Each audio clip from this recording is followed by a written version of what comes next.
My name is Joseph Cornelius Donnelly. I am an American citizen born in New York with North American roots in Canada. And I am the permanent delegate of Caritas Internationalis to the United Nations, which is a Catholic confederation of 162 member organizations doing relief, development, emergency work from the Catholic communities, serving all those in need in 201 countries and territories as of today.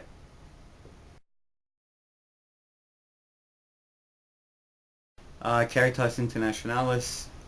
being a grassroots organization with members all around the world, basically responds to human situations of emergency nature, crisis situations that might be from an earthquake to a cyclone to a civil war, and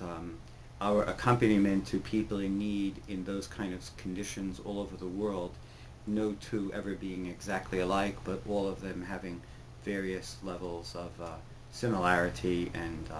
resourcefulness in terms of managing a process where we can help from the local community, then the regional community, and then the international community as need be. And basically that being a reality of responding to human need,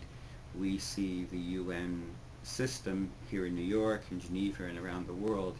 as opportunities for us to bring the voice of those we serve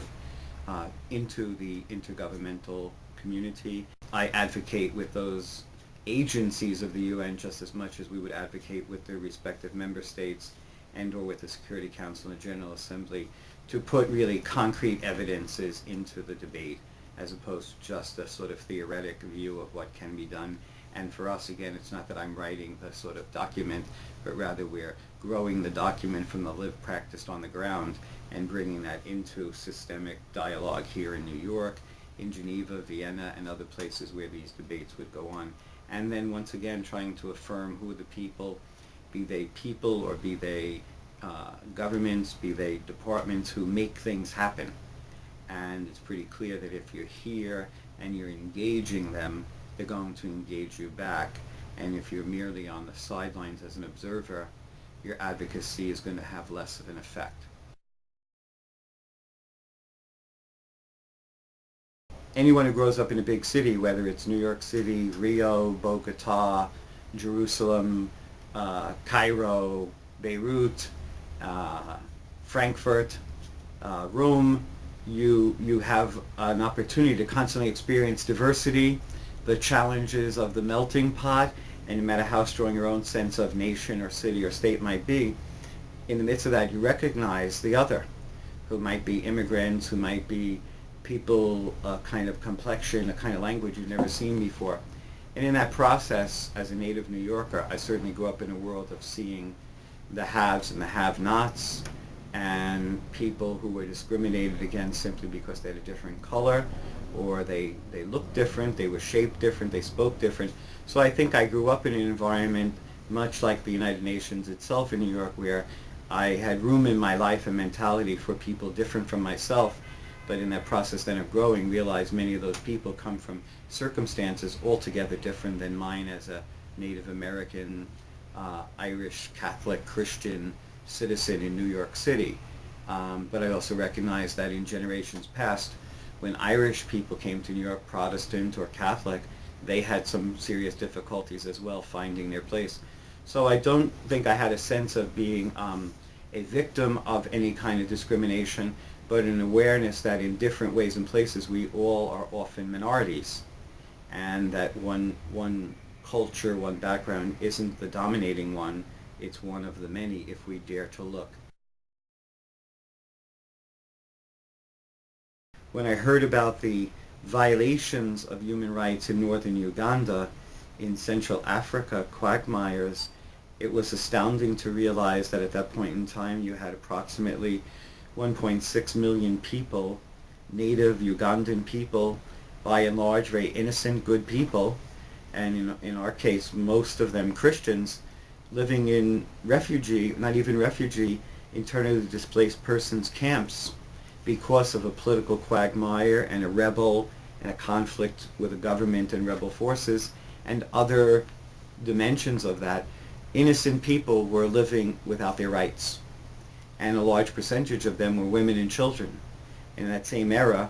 more than 20,000 children had been abducted, kidnapped, and turned into child soldiers or slaves,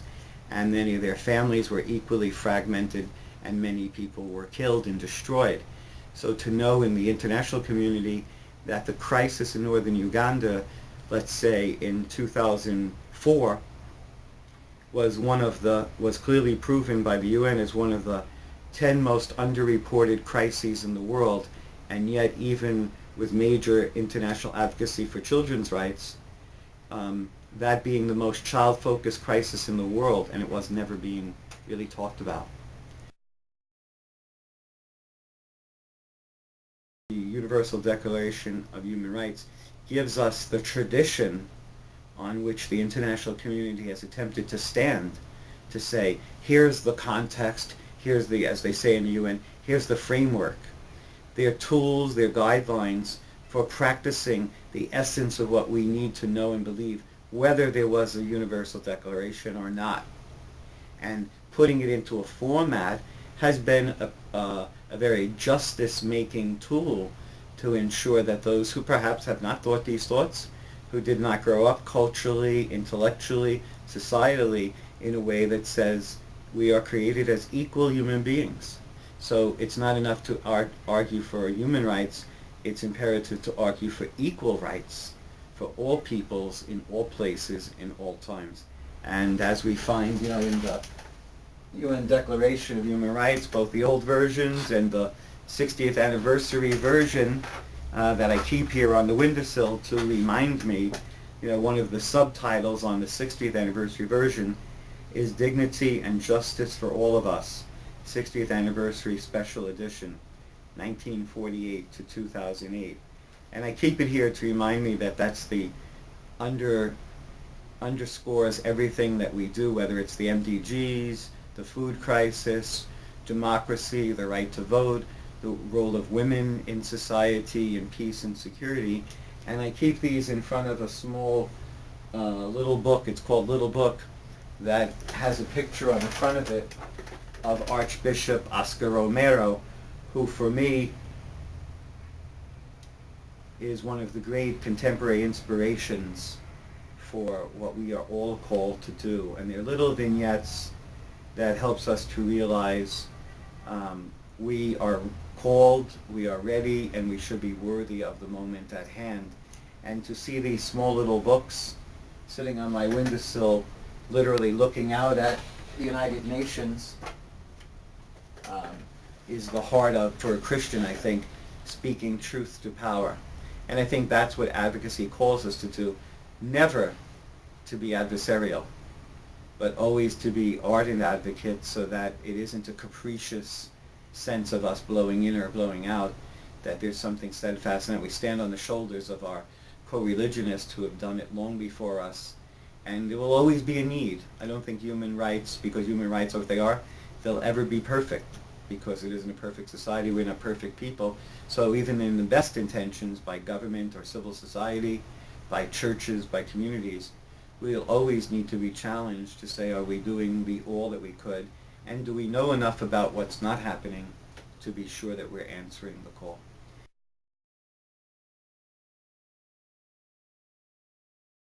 I think churches,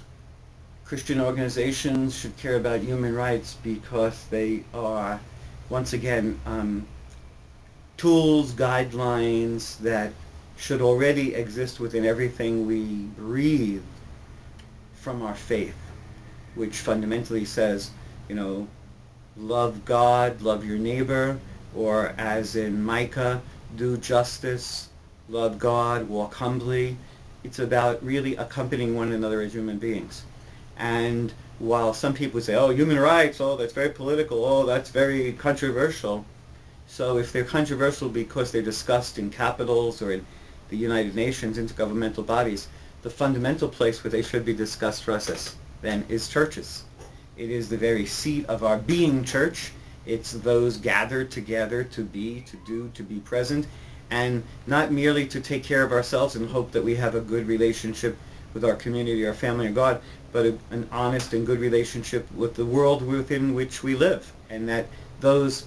expanding circles should have no different status for development and quality of life than the most inner core of our own family where we grow.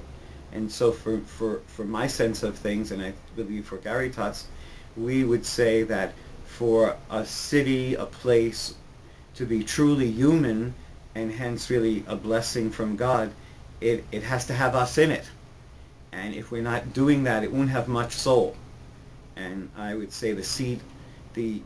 of soul in us finds its rest also in the place where we worship and in the context where we believe as a community, but never as an exclusive community.